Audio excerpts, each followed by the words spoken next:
more videos, please subscribe, like and share.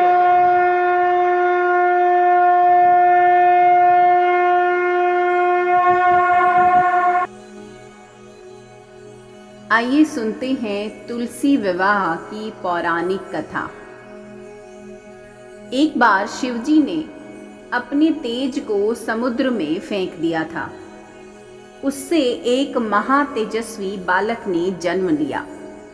यह बालक आगे चलकर जालंधर के नाम से पराक्रमी दैत्य राजा बना। इसकी राजधानी का नाम जालंधर नगरी था।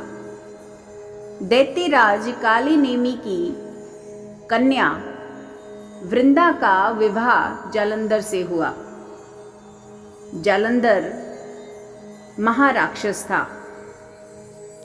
अपनी सत्ता के मद में चूर उसने माता लक्ष्मी को पाने की कामना से युद्ध किया, परंतु समुद्र से ही उत्पन्न होने के कारण माता लक्ष्मी ने उसे अपने भाई के रूप में स्वीकार किया।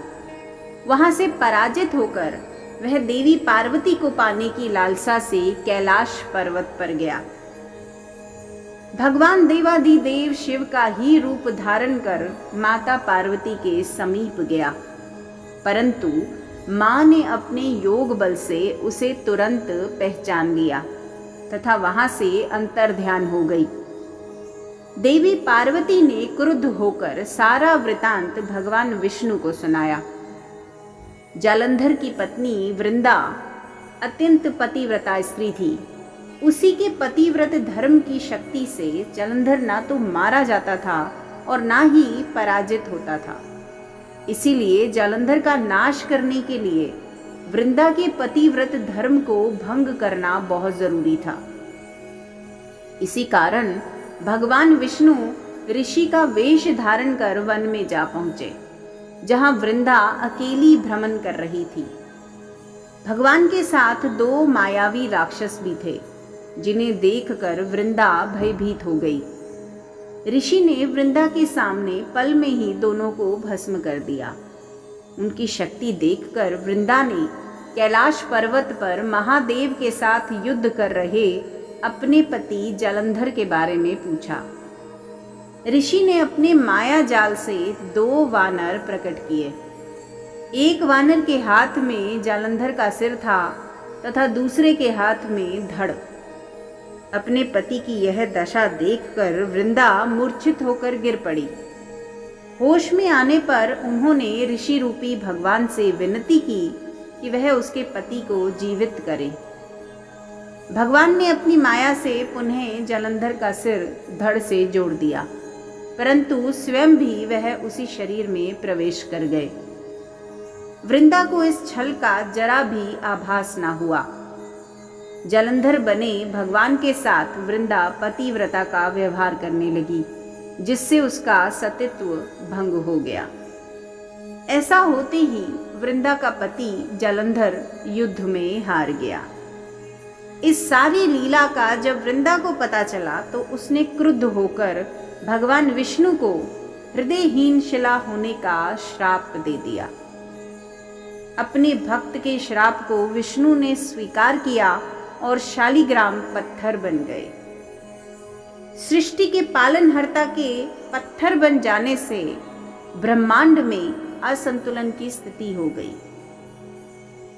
यह देखकर सभी देवी देवताओं ने वृंदा से प्रार्थना की कि वह भगवान विष्णु को श्राप मुक्त कर दे। वृंदा ने विष्णु को श्राप मुक्त कर स्वयं आत्मदाह कर लिया। जहां वृंदा भस्म हुई वहां तुलसी का पौधा उगा। भगवान विष्णु ने वृंदा से कहा, हे वृंदा, तुम अपने सतीत्व के कारण मुझे लक्ष्मी से भी अधिक प्रिय हो गई हो।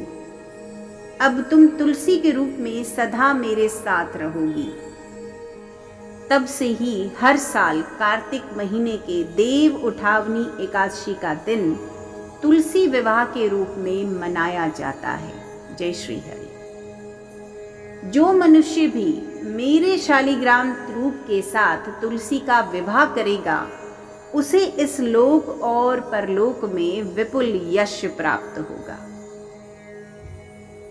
उसी दैत्य जालंधर की यह भूमि जालंधर नाम से विख्यात है। सती वृंदा का मंदिर मोहल्ला कोट किशनचंद में स्थित है।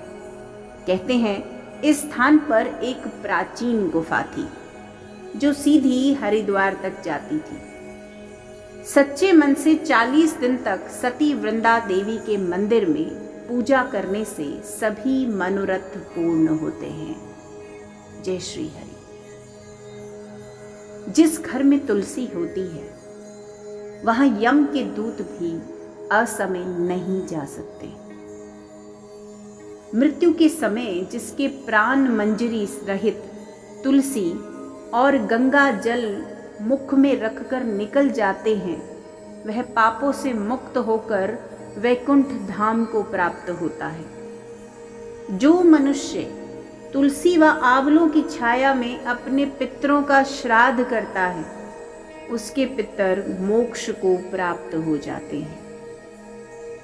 जिस भी मनोरथ को लेकर आपने इस व्रत कथा को सुना है, आपके वो मनोरथ पूर्ण हो।